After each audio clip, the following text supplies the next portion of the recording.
A quote by Mark Twain: "The secret of getting ahead is getting started." So, let's start off this week strong. What up, crew? It is Magic Monday, and today I'm going to be sharing with you an unbelievable card trick that was actually sent in by one of you. So let's do it. Alright guys, now check this out. I'm just going to start off, give the deck a quick shuffle.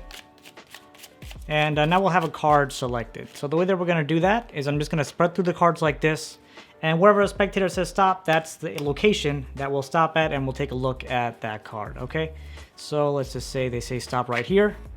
Gonna take a look and remember that card, right? Hopefully you got that memorized by now. I feel like it shouldn't be too hard to memorize a card, but sometimes it's a little difficult for people. So we're gonna take that card, leave it right here in the center, push that in, and I'll give the deck a couple of cuts. All right. So now that's done, we're going to leave that deck here. I'm just going to mark the deck with this box. Or, you know, is it even marking? It's just blocking the deck here with this box. All right, so now I actually have another deck here. And we're actually going to see if you can pick the same card twice, okay? Now, the chances of you picking the card you selected was 1 out of 54 because I have 2 jokers in there. And the chances of you picking that same card here will also be 1 out of 54. But we'll be picking a different way here. We're gonna take out a joker, if I can find a joker. Yep. So we have a joker right here. And what I actually want you to do is I'm gonna go through the cards like this, and we'll just have you place the joker somewhere in the center, just like that. Okay. And now here's where it gets good. I'll just leave this right here. Okay. So we have those cards here, and now I'll move the box to here. Now what's cool is while we were working on this deck, your card actually rose right to the top here. So for the first time, what was the name of your card?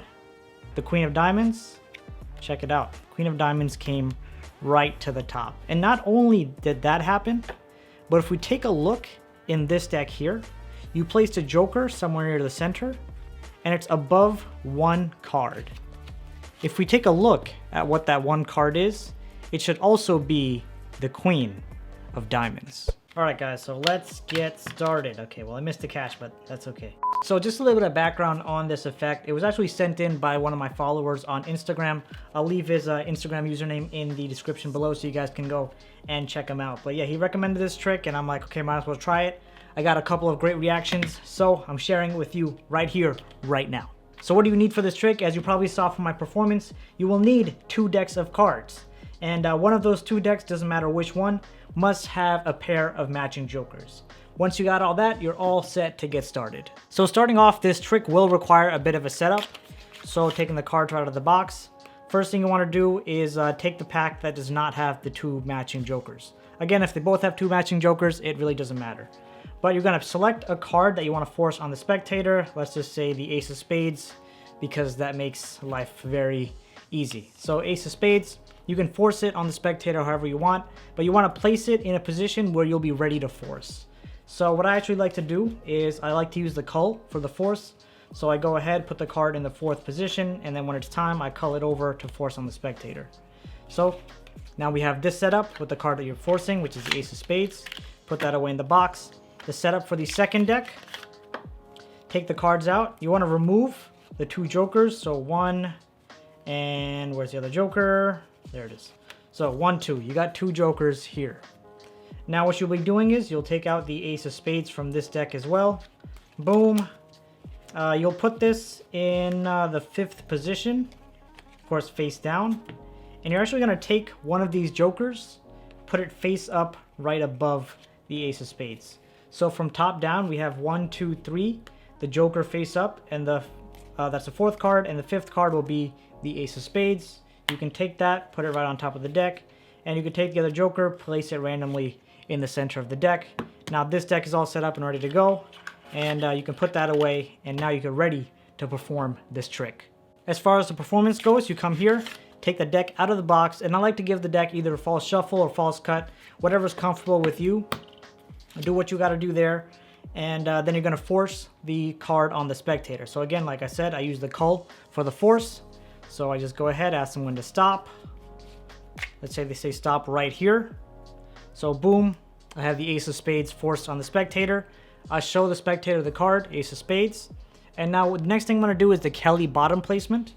And the way that works is I'm going to grab the cards like this. I'm just going to shift this card over, right? So as I show this to the spectator, when I come back down here, I'm going to do the Kelly bottom, boom, shift that over. And now I'm going to pull out the card that's right above it. And I'm going to pretend like it's a spectator's card. I'm going to push it up. And as I'm pushing this up, I'm going to slide the ace of spades to the bottom of the deck. So there we go. And again, all this is covered with my hand right here. So all that's being covered. Now the spectator is thinking the card sticking out as their card. You push that in. And now you want to control this card right to the top of the deck. So there are a couple things you could do. You can do an overhand shuffle to control this card right to the top. Or what I actually like to do is I grab a break right above that bottom card. I give the deck a cut. Now I mash this up here. I let that card drop onto the bottom packet. Then I just cut in the reverse direction. And now we have that card on top. And again, you can do whichever method you prefer. So the whole point is you force a card on the spectator and control it to the top. That's the whole objective of this first packet. So you place it here and you just leave it over on the side. Now you're going to come over with your second deck, open that bad boy up, and tell the spectator that they selected one card from the first deck. Now you're going to try to have them select the same card from the second deck, but we're going to select it a little differently using the Joker. So you can go ahead, flip the deck over. Again, make sure you're not exposing that face-up Joker in the fourth position. So here we are, find that Joker. And again, you can do this clearly in front of them just to show them that you're not hiding anything. So boom, we have the Joker out. And now you're going to tell them to place the Joker face up anywhere in the center of the deck. So one thing you want to make sure of when you're spreading, do not flash that fourth card. That would be a huge problem.